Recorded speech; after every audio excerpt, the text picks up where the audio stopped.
Halo guys, apa kabar guys ya? Kembali lagi di channel Raja Galbay. Oke, nah kali ini saya juga belum ngevlog ya, masih males depan kamera saya ini. Oke, nah alasan ya kita langsung ke inti video aja. Alasan kenapa pinjol tidak selik OJK. Nah, banyak yang mengira bahwa pinjol tidak selik OJK itu adalah karena jika pinjol melaporkan hutang Anda ke selik OJK dengan bunga yang tidak sesuai aturan OJK, dengan denda yang tidak sesuai aturan OJK, dan biaya admin yang tidak sesuai dengan aturan OJK, maka mereka akan kena sanksi ya, karena mereka ketahuan melakukan praktek kredit yang melanggar pasal-pasal OJK gitu ya. Ya mungkin ada benarnya seperti itu, mungkin ada benarnya. Oke, itu pendapat yang pertama gitu ya. Pendapat yang kedua, ada juga ya yang beranggapan bahwa pinjol tidak melaporkan Anda ke selik OJK ya, tapi melaporkan Anda ke AFPI atau Asosiasi Pendanaan Fintech Indonesia. Oke, ya mungkin ada benarnya juga seperti itu ya, mungkin ada benarnya juga. Oke, itu pendapat yang kedua. Yang ketiga, ada yang beranggapan bahwa pinjol tidak melaporkan Anda ke selik OJK karena jika pinjol sudah melaporkan Anda ke selik OJK, maka hutang itu auto lunas ya, dan pinjol itu tidak boleh menagih-nagih lagi gitu ya. Jadi hutangnya lunas, itu pinjol rugi gitu. Jadi masih mending pinjol ini tidak melaporkan Anda ke selik OJK ya, seperti itu ya pendapatnya. Mungkin saja bisa jadi. Oke. Tapi apa sebenarnya di balik itu semua? Apa alasan terbesar pinjol itu tidak melaporkan Anda ke selik OJK? Dengarkan ini ya. Dengarkan ini baik-baik, oke. Pinjol tidak selik OJK karena hutang pinjol tidak akan masuk selik OJK. Ya, bingung? Karena mungkin terlalu sederhana ya. Jadinya Anda bingung gitu ya. Saya ulang ya. Hutang pinjol tidak akan masuk selik OJK ya. Hutang pinjol tidak akan masuk selik OJK. Itulah jawaban yang benar dan valid ya. Valid loh itu ya, jawabannya loh. Tahu dari mana bang ya? Valid ya kan, enak aja. Nah ini penipu ya. Raja Galbay itu penipu, scam. Nah udahlah ya, Raja Galbay itu penipu gitu ya. Anda nggak percaya sama saya ya, tapi Anda mempercayakan data KTP Anda ke pinjol-pinjol ya. Apakah Anda baru sadar seperti itu ya? Anda nggak percaya sama saya, sama Raja Galbay gitu ya, oleh apa statement-statementnya gitu, tapi Anda mempercayakan data Anda, data KTP kakak Anda ke pinjol-pinjol. Nah itu Anda ya. Anda itu seperti itu. Nah, wih ngeri nih ya kan, KTP saya kakak saya takut dicuri gitu kan. Anda sudah minjol itu, data Anda itu sudah dicuri ya. Lalu takutnya di mana? Saya tanya, takutnya di mana? Ya.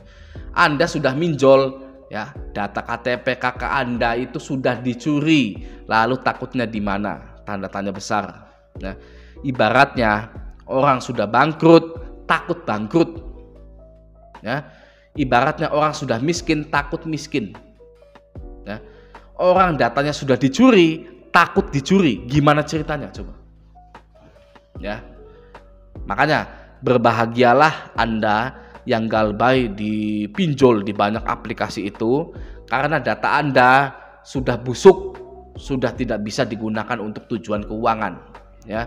Sudah call 5, sudah macet ya, sudah banyak macetnya. Oke, cukup ya manjang-manjangin videonya. Oke. Jadi alasan utama kenapa pinjol itu tidak selik OJK adalah karena hutang pinjol tidak masuk selik OJK ya. Saya akan buktikan langsung dari OJK-nya ya. Ingat-ingat ya, saya akan buktikan langsung dari OJK-nya. Oke, kita simak.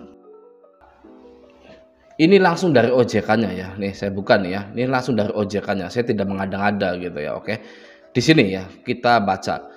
Data pinjaman fintech lending atau pinjaman online saat ini belum tercantum di SLIK ya, namun akan terekam dalam Pusat Data Fintech Lending atau Pusdafil yang memuat informasi mengenai pinjaman bermasalah dari pengguna dengan pinjaman bermasalah pada penyelenggara fintech lending yang telah terdaftar atau berizin di OJK. Oke. Namun tidak menutup kemungkinan untuk beberapa fintech P2P lending atau pinjaman online yang bekerja sama dengan bank atau perusahaan pembiayaan atau channeling atau leasing gitu ya, akan tercantum di dalam IDEP Slik OJK.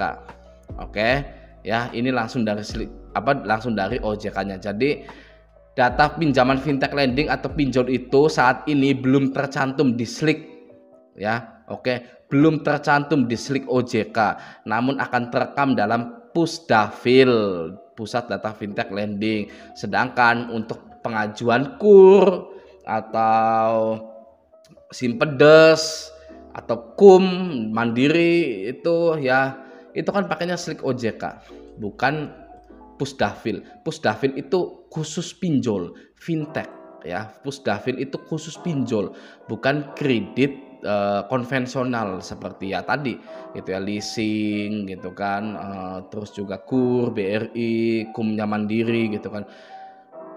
Data pinjol hanya masuk ke Pusdafil saja, Pusat Data Fintech Lending, bukan ke Slik OJK. Tapi, namun tidak menutup kemungkinan untuk beberapa fintech P2P lending pinjaman online yang bekerja sama dengan bank atau perusahaan pembiayaan channeling atau leasing akan tercantum di dalam IDEP Slik OJK.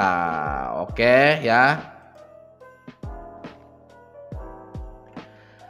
Nah, jadi pinjol yang melaporkan Anda ke Slik OJK itu pinjol yang bekerja sama dengan bank atau leasing ya, seperti Aku Laku, Kredivo, Tunaiku dari Amarbank, Home Credit, Traveloka Paylater, Caturnusa itu ya, Shopee Paylater, Danamas dari Bank Sinarmas, Pinjam Modal dari BFI, BAF Pradana dari BAF, Atome ya, Kredit Pintar dan lain-lain. Itu semua pinjol itu ya bekerja sama dengan bank maupun leasing, atau juga bisa anak bisnisnya dari bank tersebut atau leasing tersebut gitu. Makanya pinjol-pinjol itu melaporkan Anda ke Slik OJK. Oke ya. Jadi kesimpulannya, pinjol atau pinjaman online tidak melaporkan Anda ke Slik OJK kecuali pinjol tersebut bekerja sama dengan bank atau leasing. Oke, sampai jumpa di video selanjutnya.